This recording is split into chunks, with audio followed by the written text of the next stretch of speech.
Good evening, everyone, and welcome to the Sustainability and Infrastructure Commission meeting for August 9th, 2023. Please join me in the Pledge of Allegiance. I pledge allegiance to the flag of the United States of America and to the republic for which it stands, one nation, under God, indivisible, with liberty and justice for all. Okay.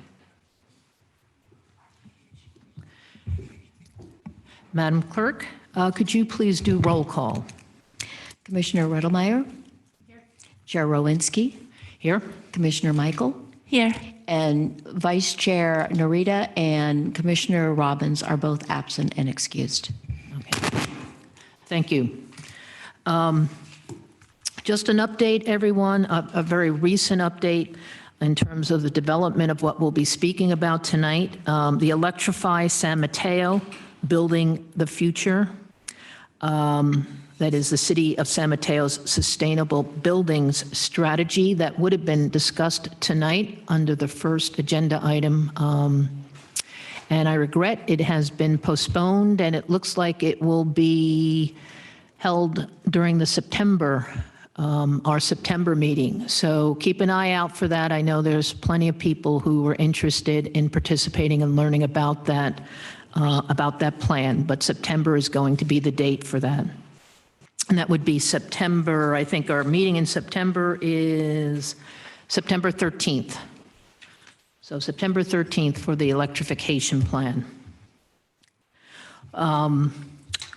Okay, other items. To participate in tonight's meeting, there's two ways of doing so, in person and virtually. For those who are attending in person and you would like to speak, please complete a yellow request form. Those forms can be found when you enter the room, and likewise to the right of Madam Clerk. Please fill them out and hand them to our clerk. If you're participating virtually, two ways to do so. One is to click on the Zoom link that's found on the top of tonight's agenda. Use the raise your hand feature and you will be called upon at the appropriate time should you want to speak. When called upon, please let us know who you are and provide your comments to the commission. Please note that the speaker's timer will be found in the upper left-hand corner of your screen, be it on a phone or a computer. The timer will let each speaker know when what their current time is and how much is left. If you are participating by phone, please call 408-638-0968. Once again, 408-638-0968. And enter the following conference ID number, 87-84-07-12-61, the number 4. Once again, 87-84-07-12-61, the number 4. And enter the following passcode, 85-65-13. Once again, 85-65-13, and press the pound key on your phone. Press *9 on your phone to raise your hand, and when called upon, press *6 to unmute. And once again, introduce yourself and please share your thoughts to the commission. Speaking time, once again, is limited to 3 minutes, and the clerk will let you know when your 3 minutes have expired. These options for public comment, in fact, all public comment will be available until all comments have been made to the commission. And once all comments have been made to the commission, at that point, I will close the public comment section for that specific agenda item. The next item on our agenda is public comment for persons wishing to comment on an item not appearing in tonight's agenda. State law prevents the commission from acting on any matter not on tonight's agenda. However, these comments are welcomed, and staff and the commission will take note of them and consider them for inclusion into future commission meetings. Cookie, do we have any speakers? No, I see nothing, but through the chair, we need to go through the minutes, approve the minutes of July. Okay, oops, all righty, thank you. Okay. So, all right, so we have no speakers, then let me go into the consent calendar. So, and this is approving the commission meetings for the July 12th meeting. Do I have a motion? I make a motion to approve. All right, and I will second. Madam Clerk, can you take roll call? Commissioner Redelmeyer,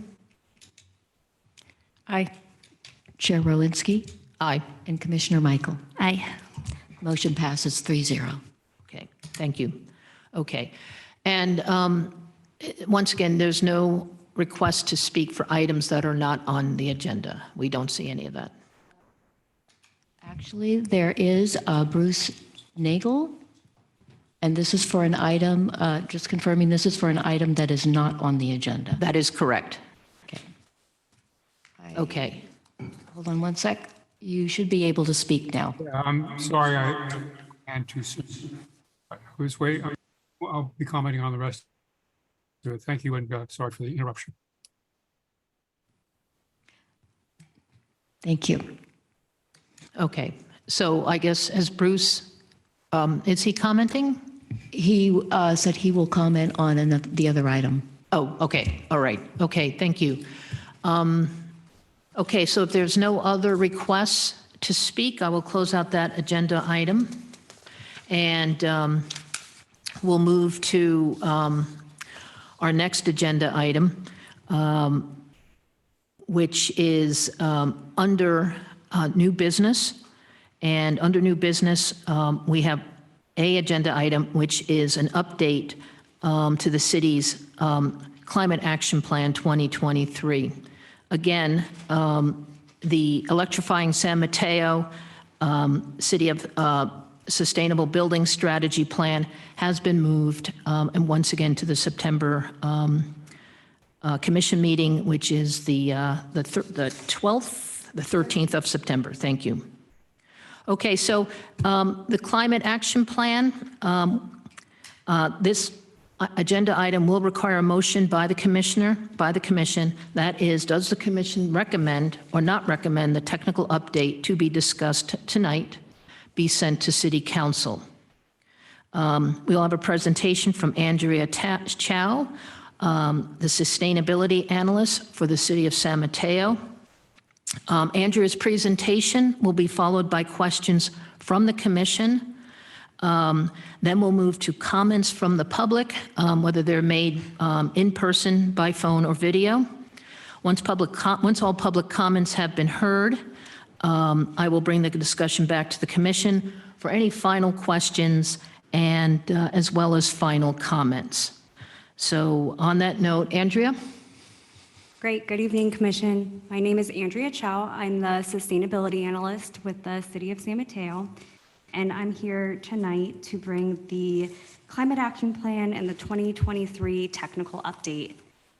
I mentioned in the Climate Action Plan Annual Progress Report in front of the Commission in April that there was a technical update being undergone with the Climate Action Plan made necessary because of our General Plan 2040 update. So tonight's presentation will be provided by Eli Crispy, who is with PlaceWorks. So please give me a moment and I will set up his presentation at the desk. Okay. And I'm sorry, your name? Eli Crispy. Okay, and you're with PlaceWorks? Yes. Okay, and PlaceWorks is the consulting group, just so people know, selected to do the technical update? Correct. All right.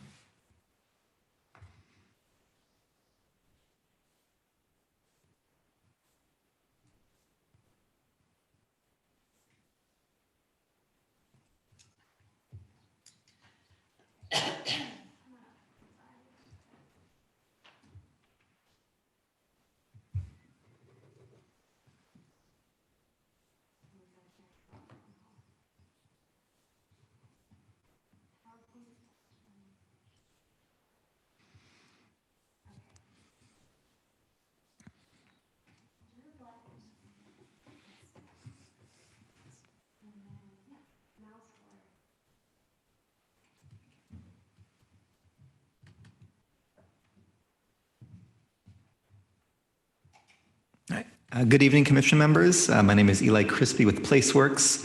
We are the technical consultant that is assisting the City of San Mateo in preparing the technical update to the Climate Action Plan. I'm just going to give you an overview of the plan tonight.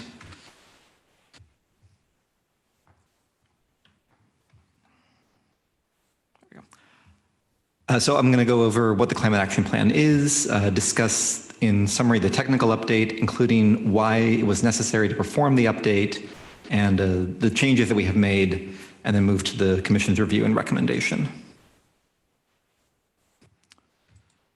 So as I'm sure the Commission is aware, the City's Climate Action Plan is a comprehensive strategy to reduce community-wide greenhouse gas emissions, and it is an implementation program of the current 2030 General Plan. The city's first climate action plan was prepared in 2015 and itself is based on several earlier plans that were put together in 2007 to 2010. The climate action plan went through a comprehensive update in 2020, and it does serve as the city's CEQA qualified greenhouse gas reduction strategy, which provides certain benefits for new development that is consistent with the intent of the climate action plan. This is a summary of the topics that are in the Climate Action Plan. There is, of course, an executive summary, an introduction and purpose discussion. The Climate Action Plan contains the greenhouse gas inventory and forecast, assessing San Mateo's recent and projected future greenhouse gas emissions, and a discussion of greenhouse gas reduction targets. There is a set of strategies to achieve the target, a section that discusses specific implementation details to put the Climate Action Plan into effect, and then a number of appendices that support the Climate Action Plan, including what is known as a CAP consistency checklist, which is intended to help inform new development. And this overall layout has not changed with the technical update. So at the time that the current Climate Action Plan from 2020 was adopted, state guidance on targets in climate action plans were based on the state's 2017 scoping plan. And they recommended per capita targets, that is to say per person. They recommended targets of 6 metric tons of greenhouse gases per person by 2030, reducing to a target of 2 metric tons per person by 2050. We took those recommendations in the 2020 Climate Action Plan and made them a little more locally relevant, excluded emissions that are part of the state's targets, but which do not occur in San Mateo. And so the 2020 CAP sets locally relevant targets of 4.3 metric tons per person by 2030 and 1.2 metric tons per person by 2050. And this is just a visual representation of those levels of reductions. The blue line at the top represents the city's 2005 baseline greenhouse gas emissions per person. As you can see, they declined rather substantially from 2005 to 2015, 2017, and then further reductions were needed to achieve the state's recommended greenhouse gas reduction targets. That is that green wedge that you see at the bottom moving towards 2050. So that is the current Climate Action Plan. Now with the technical update, this update was brought about because of the ongoing Strive San Mateo General Plan. The 2020 Climate Action Plan assumes a future level of greenhouse gas emissions and, by extension, a future level of greenhouse gas reductions based on the number of people that San Mateo is expected to add at that time. So that's number of residents, number of households, and number of jobs. With the Strive San Mateo General Plan 2040, those demographic projections are being updated to reflect the changes in the general plan, and it has come out that the Strive San Mateo 2040 General Plan is going to assume more people in San Mateo than were assumed in the 2030 General Plan, which informs the city's current Climate Action Plan. So that has been the main driving force of this update. And the technical update to the Climate Action Plan is part of the overall Strive San Mateo 2040 project. I mentioned there was some changes in the demographics, just to put a little of this out there before you. The items highlighted in green are the demographic projections assumed under the current 2030 General Plan. The items in blue are what is currently assumed in the draft Strive San Mateo 2040 General Plan. As you can see, the 2040 General Plan anticipates higher levels of demographics for residential population, for households and jobs. beginning in 2030 and then carrying on into 2040 and beyond. There are also some new state regulations that have come into effect since the Climate Action Plan was adopted in 2020. Perhaps most prominently, the state adopted Assembly Bill 1279 in September of last year. This sets a new long-term target for the state of reducing greenhouse gas emissions 85% below 1990 levels and achieving net carbon neutrality by 2045. That replaces the state's previous long-term target, which informed the current Climate Action Plan, of reducing emissions 80% below 1990 levels by 2050. So now we are 85% below 1990 levels by 2045. This regulation did not change the 2030 target for the state, which is 40% below 1990 levels. That target remains in effect. A few months after the adoption of AB 1279, the state also adopted the Climate Change Scoping Plan. This is the statewide plan to achieve the greenhouse gas reduction targets. And as part of that update, the state no longer recommends the use of the per capita greenhouse gas reduction targets for local climate action plans and similar efforts. They do continue to recommend consistency with the statewide reduction targets, including AB 1279. So this desire to achieve consistency with the new statewide targets has also helped to inform the technical update. So this is a technical update. This is really an update to the numbers and to the regulatory component of the general plan, of the Climate Action Plan. There is a new greenhouse gas inventory for the calendar year 2019. That is the new, most recent inventory in the updated Climate Action Plan. We have updated the forecast, the projection of future emissions, to align with the demographic projections in the draft 2040 general plan. We have also incorporated some new state policies that have been adopted since 2020. So we are making sure that the city can receive greenhouse gas reduction benefits from those new state programs. And we have reassessed the greenhouse gas reduction strategies that are included in the Climate Action Plan, updating the analysis of their greenhouse gas reduction potential to better match current and projected future emissions, and to better show a path towards those longer-term greenhouse gas reduction targets that the state has newly adopted. The 2023 technical update does not change the city's overall commitment to greenhouse gas reduction. That remains as strong as ever in this update. There is no substantial changes to any of the greenhouse gas reduction strategies. We have not added any strategies, we have not removed any strategies, and we have not substantially changed the intent of any of the strategies. One change that we have made is to strategy CF4, which in the 2020 Climate Action Plan is meant to help electrify heavy-duty vehicles, that is to say buses, semi-trucks, vans, and the like. We have adjusted CF4, so in addition to only electrification of heavy-duty vehicles, it also includes other zero-emission technologies, in particular hydrogen. The 2023 technical update also increases the performance assumptions, the targets, the individual targets for these strategies that the city would need to achieve. This better reflects current conditions. Since 2020, there's been substantial stride that has been made in reducing greenhouse gas emissions. What is possible now has significantly exceeded what was thought to be possible back in 2020. We want to make sure that the 2023 technical update reflects that. There have been no changes to the implementation approach that is laid out in the Climate Action Plan. I mentioned there was a new 2019 greenhouse gas inventory. That inventory showed that San Mateo's 2019 emissions were approximately 8% below 1990 levels. Just to remind the Commission, the 2020 target was to reduce emissions to 1990 levels. So in 2019, the city was significantly below that target. The city had well exceeded it. And then with the 2023 technical update to the Climate Action Plan, emissions are projected to be reduced to about 80 or about 45% below 1990 levels by 2030, and to about 86% below 1990 levels by 2045. So this technical update does continue the city's trend of showing a viable greenhouse gas reduction targets that a viable greenhouse gas reduction trajectory that exceeds the city's targets. This is just a graphical representation of those projected future emissions with and without the Climate Action Plan. Again, that green wedge at the bottom is the volume of reductions that will be reduced through implementation of the 2023 Climate Action Plan. So the next steps tonight are for the Commission to review and to make a decision about recommending the 2023 Climate Action Plan. The Climate Action Plan will be part of the overall Strive San Mateo General Plan review and adoption hearings, and those adoption hearings are currently anticipated in early 2024.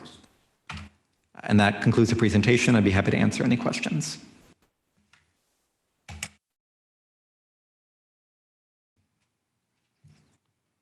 Commissioner, would you like to questions?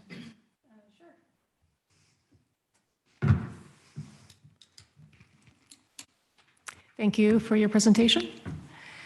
You mentioned that there is only one strategy that's been updated in this, correct? And that was CF4 for heavy-duty vehicles? Yes, that one had a minor change to include additional types of heavy-duty vehicles that could be made zero emission. So it's going to allow hydrogen in addition to electric? Is that what you were saying? Yes, it's going to support converting heavy-duty vehicles not only to electric, but also to hydrogen. Is that technology available?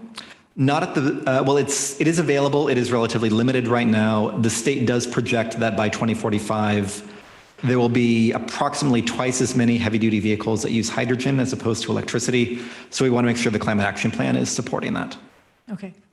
And if the technology is not at scale at that time, they'll still be held to the requirements, but they have to find another way besides hydrogen. Yes, the state is phasing out the use of gasoline and diesel-powered vehicles, including that of heavy-duty vehicles. So we just want to make sure we're taking an all-inclusive approach. Okay. Thank you. Yeah, I have no further questions because of the technical updates that were done for this. So thank you.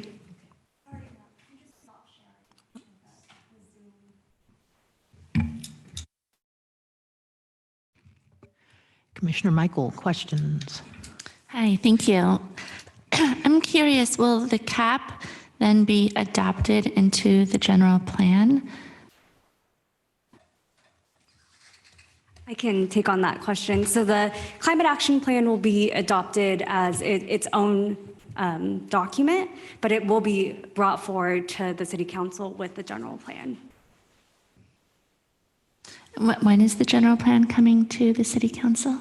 So there are many steps that will happen this year before City Council, study session and review of the different elements, and then planned or anticipated adoption in 2024. So even with the population changes, so I'm reiterating what you're saying, but the numbers, the strategies were just, the existing strategies were tweaked or increased the impact of them, and then we're still able to make those targets. Is that correct? Yes, that's correct. Thank you. Sure. I have a kind of holistic question.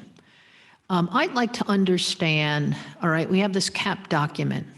How does it interface with the general plan? And how would it interface, if at all, with the Electrify San Mateo Sustainable Buildings Strategy Plan? Do they inform each other, or are these siloed plans?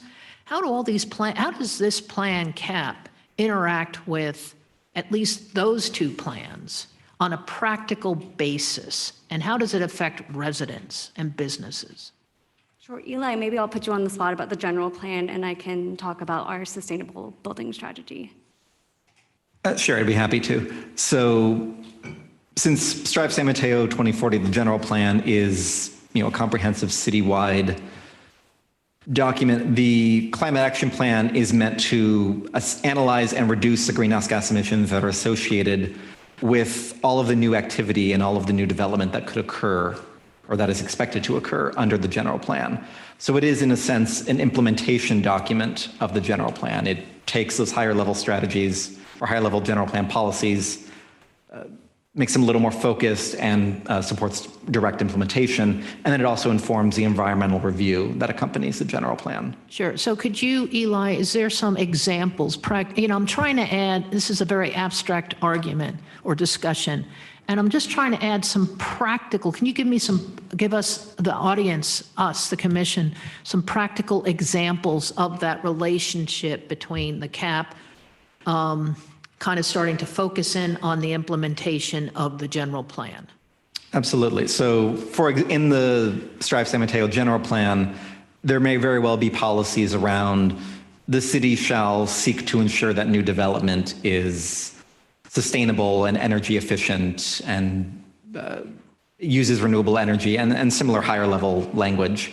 The climate action plan then would take that strategy and say, new development shall be built in accordance with this code. It shall incorporate solar energy systems. It shall use electricity instead of natural gas, provide greater specificity, and then in turn, that informs even more specific implementation actions like the building decarbonization plan, where there are very specific regulations that are being drafted. So the CAP kind of helps to funnel all of those greenhouse gas reduction supportive language in the general plan into something a little more concrete, put some numbers to it, put some targets to it, and show how it fits into the city's overall strategy to reduce greenhouse gas emissions. Right.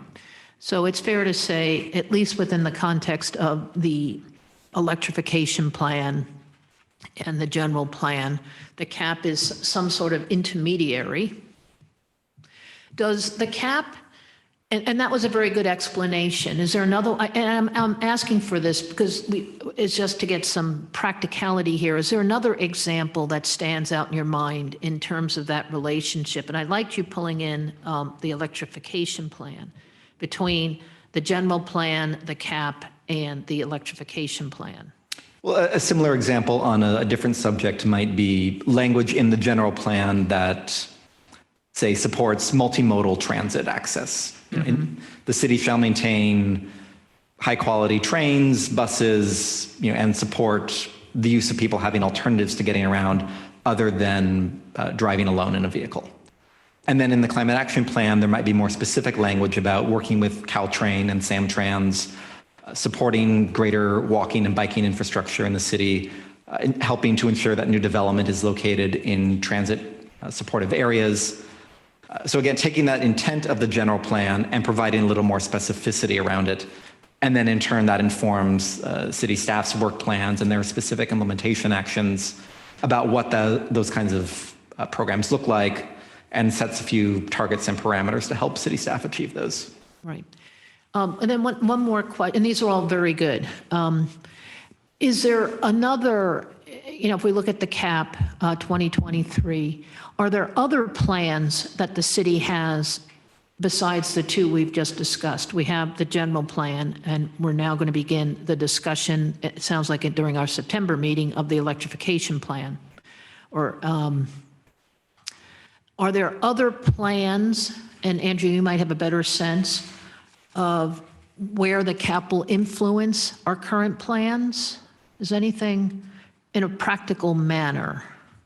So the climate action plan provides a strong foundation and is very much an umbrella document that talks about all things sustainability. And so transportation related items like the bicycle master plan and complete streets plan and pedestrian master plan are very much also supported by the climate action plan because those plans also help meet our greenhouse gas reduction targets. Right. So they definitely all interplay. Yeah, they all interplay. And I think it's important that the commission and all of us understand, people who are listening, our residents understand how all these plans, how they interact with each other. That is, they're not in silos. They actually do communicate with each other. Okay, thank you. That was very instructive. I have one more question here. I'm looking at table 7, and table 7 is San Mateo Community-wide BAU. What is BAU? It stands for business as usual. Oh, business as usual. So a worst case projection of greenhouse gas emissions. Okay, all right, so that is worst case. All righty, I did not know what BAU stood for, and was part of my question. But let's assume, we have residential built environment and we see the metric tons of carbon dioxide. And obviously, the cap as well as the electrification would provide the planning to reduce that carbon CO2. And some of that is the removal of gas-powered appliances in order to reduce what's noted in Table 7, business as usual, greenhouse gas emission. I'm looking under residential and built environment. That's with new structures that are going to be built as well as existing. Right. Absolutely. Right. And the existing will be discussed next month during the electrification plan. Okay. Okay, great. I have no further questions. Let's go to the public. Cookie?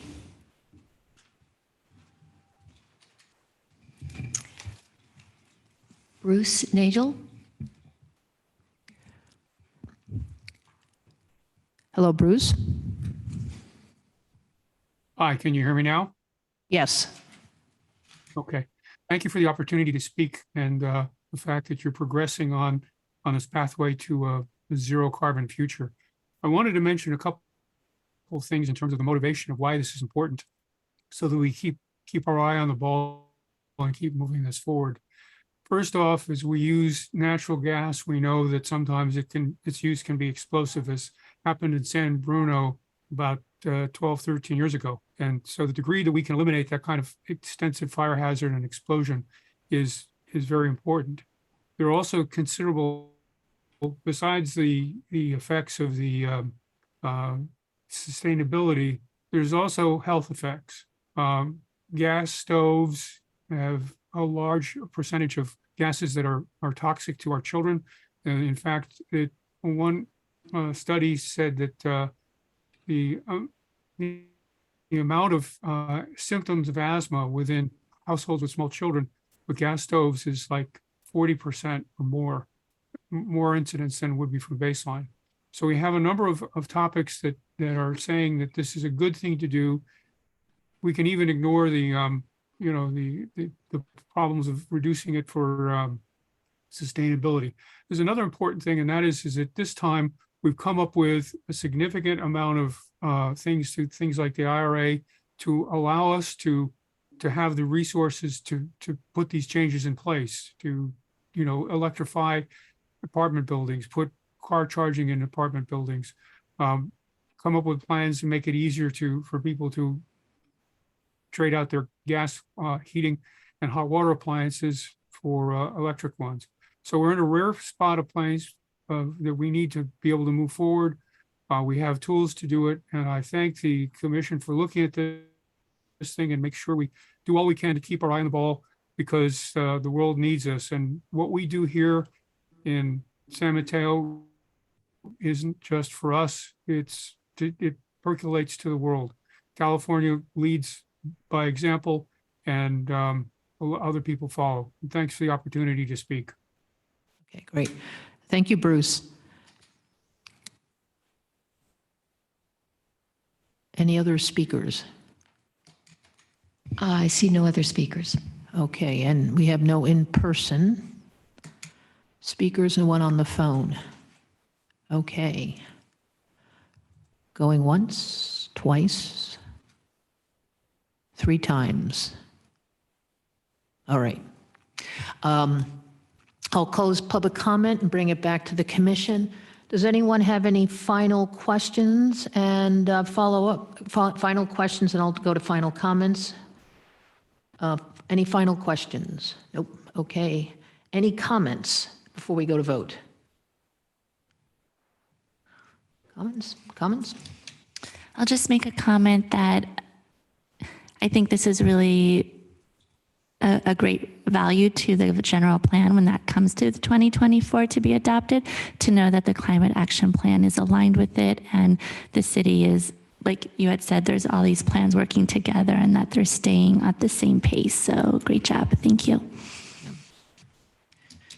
Yeah, I'll make a comment, and this goes back to the rationale for my questioning, but I think it would be wise when we do the electrification to possibly include the beginning of that, how all these plans are interacting with each other. I don't think people understand that or are trying to grasp that understanding. But Andrea, that might be something to, I'll call it the integrated holistic approach. Might be a good way to open up that subject matter in September. Okay, no more comments. Let's bring this to a vote, a motion. Do I have a motion? So I'll make a motion to approve. I'll second. Okay. Madam Clerk, vote call? Commissioner Redelmeyer, Yes. Chair Rowinski, Yes. and Commissioner Michael. Yes. Vote, the motion passes 3-0. Okay, great. Okay. Thank you, Eli. We have one more item on tonight's agenda. Any reports or meetings or announcements of interest? Does anyone, I'll start with staff. Andrea, do you have anything you would like to share with us? Sure, I'd just like to point out an upcoming event that we have at the San Mateo Main Library in the Oak Room on August 22nd at 6 p.m. The San Mateo County Mosquito and Vector Control District will be providing a presentation, and the presentation is titled Everything You Never Knew You Wanted to Know About Mosquitoes. So I encourage you to attend if you were interested. Okay, great. So mosquitoes.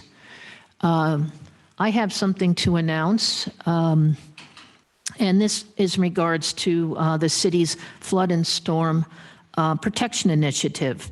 As everyone knows, City Council recently voted to proceed with this is going to be a mail-in ballot to every property owner in the city to help. They will make a decision in terms of incurring a tax. It looks like single-family homes, the approximate tax could be roughly about $8 to $12 a month to fund improvements to the city's stormwater infrastructure system, which does include dredging of the lagoon, maintenance of pumps, pipes, cul-de-sacs, all that infrastructure. So the City Council is going to have a meeting on August 21st, and this is to hear from a third-party expert and consultant. This person's going to talk about the New Year's Eve series of storms and also talk about short and long-term actions that the city and residents could do to prepare themselves for future heavy storm events. And that will be on the City Council's August 21 meeting agenda. That agenda will be posted roughly 72 hours prior to August 21 and can be found in the public meeting portal on the city's website. So that might be something of interest because property owners are going to go ahead and need to make or will be awarded an opportunity to vote for that tax. And that's all I have to add. Anything else? Nope. Okay. All right, everyone. Our next commission meeting will be Wednesday, September 13th, starting at 7 p.m. This meeting is adjourned. And good night to everyone.